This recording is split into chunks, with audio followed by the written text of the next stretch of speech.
Hi friends, welcome back to Susan Chats, where I talk about random things on my mind.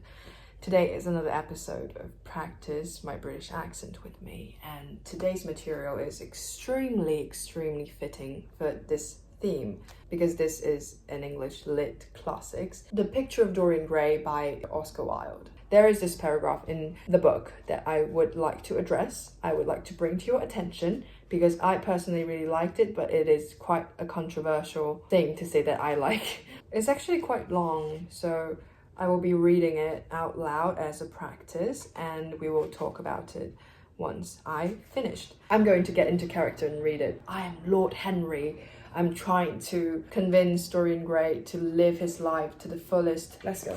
No, you don't feel it now. Someday, when you're old and wrinkled and ugly, and thought has seared your foreheads with its lines, and passion branded your lips with its hideous fires, you will feel it. You will feel it terribly. Now, wherever you go, you charm the world. Will it always be so? You have a wonderfully beautiful face, Mr. Gray. Don't frown, you have.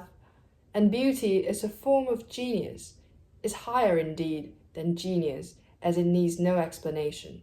It is of the great facts of the world, like sunlight, or springtime, or the reflection in dark waters of that silver shell we call the moon. It cannot be questioned. It has its divine right of sovereignty. It makes princes of those who have it. You smile. Ah, when you have lost it, you won't smile. People say sometimes that beauty is only superficial. That may be so, but at least it is not so superficial as thought is. To me, beauty is the wonder of wonders. It is only shallow people who do not judge by appearances. The true mystery of the world is the visible, not the invisible. Yes, Mr. Gray, the gods have been good to you, but what the gods give, they quickly take away. You have only a few years in which to live really, perfectly and fully. When your youth goes, your beauty will go with it, and then you will suddenly discover that there are no triumphs left for you, or have to content yourself with those mean triumphs that the memory of your past will make more bitter than defeat. Every month, as it wanes, brings you nearer to something dreadful. Time is jealous of you and wars against your lilies and your roses. You will become sallow, hollow-cheeked, and dull-eyed. You will suffer horribly. Ah, realize your youth while you have it. Don't squander the gold of your days, listening to the tedious, trying to improve the hopeless failure, or giving away your life to the ignorant, the common, and the vulgar. Live the wonderful life that is in you. Let nothing be lost upon you. Be always searching for new sensations. Be afraid of nothing. The new hedonism. That is what our century wants. So I've written something on the side, which is what I was thinking about while reading this. I wrote, again, morally questionable, but I think I needed to hear this so that I can stop being afraid and go live my life without holding back. As someone who overthinks a lot and who feels like they are not adequate, they are not deserving of certain things in life because I haven't lived up to certain type of standard, I feel very empowered by this paragraph, especially the last few lines where he says, be afraid of nothing. Very much needed to hear that.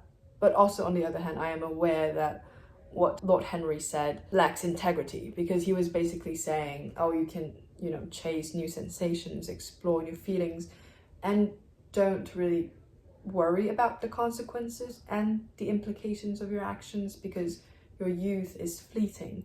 That is also something that doesn't quite sit right with me, because the reason you should be living your life to the fullest should not be in fear of losing your youth and your beauty. It should be something more internal, more substantial, I guess. And it reminded me of a Latin phrase that I really like, Carpe Diem, which in English translates to seize the day, and that is constantly misinterpreted.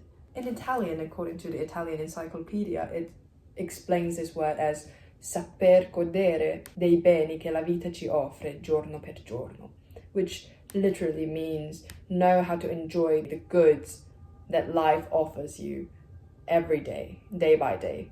which I feel like is more nuanced than just seize the day, because seize the day could be like, oh, you know, the day is gonna go away really soon, let's go out and get drunk and don't think about the consequences. Whereas Carpe Diem, especially in Italian, the meaning is like, oh, enjoy every good thing that life has to offer you. It creates this kind of depth to this expression, which focuses more on the layers of experience rather than the immediacy or the necessity of making that decision, doing that thing. I find this paragraph really interesting. It encourages me to stop overthinking, stop holding myself back for random reasons, and just go and live life. But also I am very aware of the fact that it's not the full picture. Like, take it with 10 grains of salt instead of just one. There's a balance that needs to be reached in the middle, a balance between allowing yourself to live life to the fullest, but also not discarding rationality, not disregarding all the consequences and the implications of your decisions. That is a mouthful to say, but I feel like that is how I feel about it in the end, and I'm curious to know, what do you think about this? Thank you so much for watching, and I will see you in the next video. Bye!